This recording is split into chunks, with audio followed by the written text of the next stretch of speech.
नमस्कार मित्रांनो. आपल्या गीता ज्ञान या युट्यूब चॅनलवर आपले सर्वांचे खूप खूप स्वागत आहे. आजचा विषय आपण घेऊन येणार आहे सुख हे कशासाठी. सुख हे कुठं भेटतं आणि ते कशात मानायचं या विषयावर आपण चर्चा करणार आहोत. आणि ते सुख कुठं मिळतं हे साक्षात श्री भगवंतानं आपल्याला गीतेमध्ये सांगितलेलं आहे. अध्याय 6 आणि श्लोक 21. धावपळीच्या युगात आपण सगळेच जण कशाच्या तरी मागे पळत आहोत आणि ते म्हणजे सुख. चांगली नोकरी, चांगलं घर, गाडी, बंगला, बायको या सगळ्यात आपण सुख शोधतोय. पण विचार करा, हे खरं सुख कायमचं टिकणारं असतं का? याचं उत्तर आपण अध्याय 6 आणि श्लोक 21 यामध्ये शोधणार आहोत. त्यासाठी तुम्ही पूर्ण व्हिडिओ बघा आणि विचार आवडले तरच चॅनलला सबस्क्राईब करा. आपण प्रथमतः श्लोक वाचूया. सुखमात्यंतिकम एतं बुद्धिग्राम्य इंद्रियं वेति यंत्र न चैवाय स्थितं चलति तत्वतः. मित्रांनो, या श्लोकामध्ये श्रीकृष्ण अर्जुनाला ध्यान योगाची सर्वोच्च अवस्था सांगत आहे. जेव्हा आपण मन शांत करून स्वतःच्या अंतरात्म्या डोकावतो ना, तेव्हा आपल्याला काय मिळते याचे उत्तर देताना श्रीकृष्ण सुखाचे 3 वैशिष्ट्ये सांगितलेले आहेत. ते आपण सविस्तर बघूया. तर पहिलं वैशिष्ट्य आहे अतींद्रिय सुख. म्हणजे आपल्याला वाटतं की चांगलं जेवण, चांगलं फिरायला, गाडी, बंगला, चांगलं ऐकायला, संगीत, गाणे म्हणजे सुख. पण हे सुख इंद्रियजन्य आहे. म्हणजे हे सुख फक्त आपल्याला शरीराला स्पर्श करतं, शरीराला हवंसं वाटतं, म्हणून आपल्याला हे सुख चांगलं वाटतं. पण हे सुख इंद्रियजन्य मानलं आहे, जे थोड्या वेळाने संपून जातं. हे तात्पुरतं सुख आहे, 2 मिनिटाचं सुख आहे, हे श्रीकृष्ण सांगतात. ध्यानाच्या अवस्थेत जे सुख मिळतं ना, ते अतींद्रिय असतं.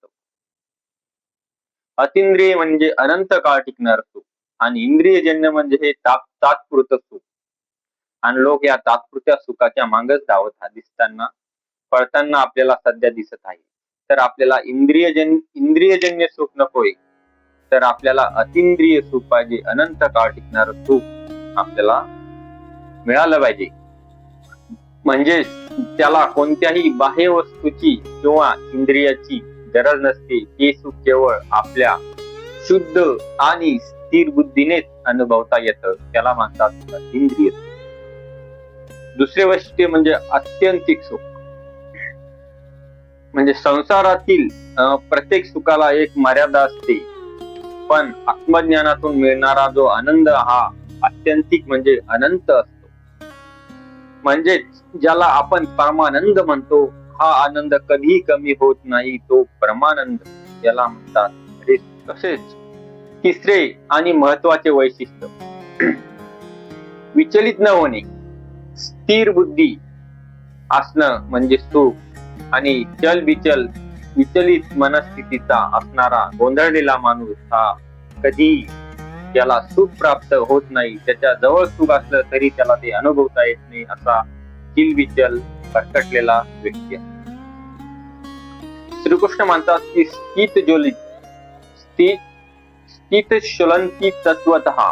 म्हणजे ज्या माणसाला हा अंतर्गत आनंद एकदा मिळतो ना, तो आयुष्यातल्या कोणत्याही मोठ्या संकटाने, दुःखाने किंवा अपयशाने कधीही ढासळत नाही, घाबरून जात नाही. स्वतःच्या आपल्या कर्तृत्वावर स्थिर राहतो, तो कधी किलबिचल होत नाही.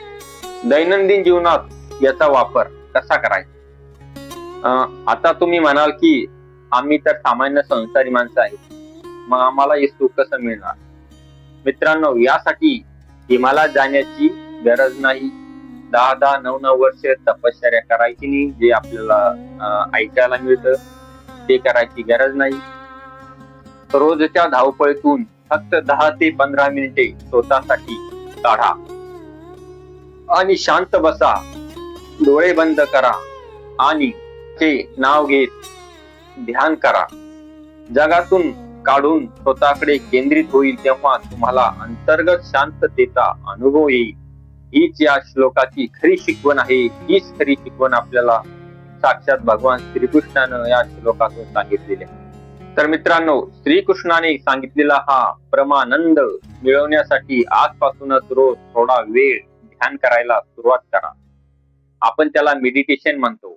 रोज 15 मिनिटे ध्यानस्थ व्हायलाच पाहिजे. तर आपण तसा संकल्प करूया आणि जीवनात आनंद प्राप्त करूया. तर चला मित्रांनो, तुम्हाला हा व्हिडिओ कसा वाटला? चांगला वाटला असेल तर चॅनलला सबस्क्राईब करायला विसरू नका. चॅनलला सबस्क्राईब करा, जेणेकरून आपण असे नवीन नवीन भगवंतानं सांगितलेले गीतेतील श्लोक आपल्या चॅनलवर घेऊन येणार आहे. सर्वांना नमस्कार. जय श्रीकृष्ण.